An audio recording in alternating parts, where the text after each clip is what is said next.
Relative Strength Index.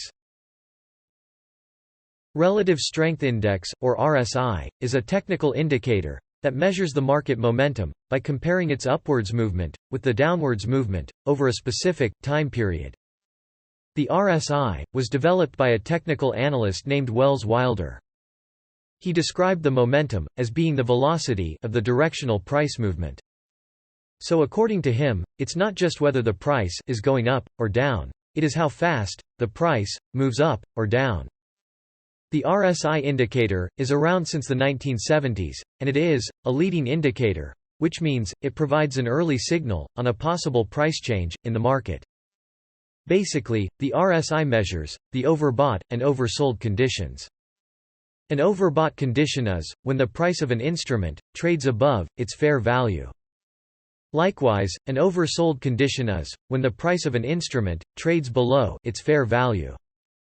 Both the overbought and oversold conditions have their implications. Generally, when the market enters the overbought or oversold zone, it soon follows a correction. Traders look for these overbought and oversold zones and place their trades accordingly. How to read RSI signal. When you plot RSI on a chart, it oscillates a line between 30 and 70. A reading near 50 is considered neutral. If the RSI line moves between 50 and 70, it indicates a bullish momentum. If the line moves above 70, it shows an overbought market. Likewise, if the RSI line remains between 50 and 30, it signals a bearish momentum. Finally, if it moves below 30, it shows an oversold market. How to trade using RSI. To trade using the RSI indicator, the general consensus is to trade when the market is overbought or oversold, because these are the levels from where the market is likely to make a correction. So in simple words, you can sell when the RSI is near or above 70. Likewise, you can buy when the RSI is near or below 30. To further understand this concept, take a look at this Euro/USD chart. The RSI was keeping above the neutral zone, and the pair was been steadily rising until the RSI entered the overbought zone.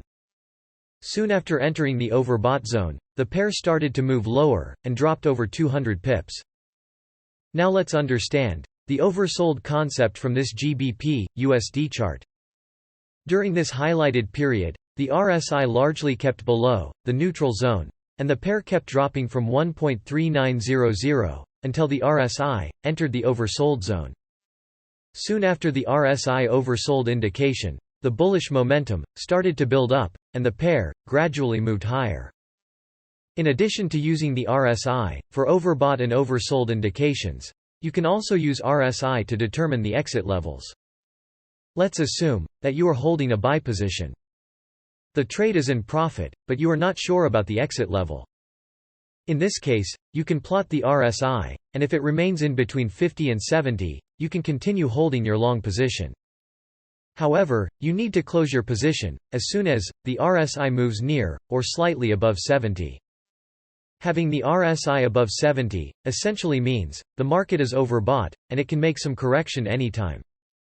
Therefore, it is ideal to book the profit at that stage. Likewise, you can also use the RSI to determine the exit level for your sell trades. In this scenario, you can continue holding the sell position until the RSI remains in between 50 and 30, and close the trade as soon as the RSI moves near or below 30. Having the RSI near 30 indicates the overbought zone, and the price may recover anytime from that point. So it's an ideal time to book the profit. Just like any other technical indicator, the RSI can also produce false signals. To minimize this risk, you can use a second indicator.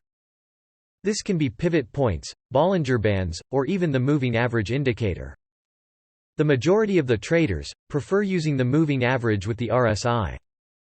The moving average line provides further insight to the trend direction, and it also indicates the support and resistance areas.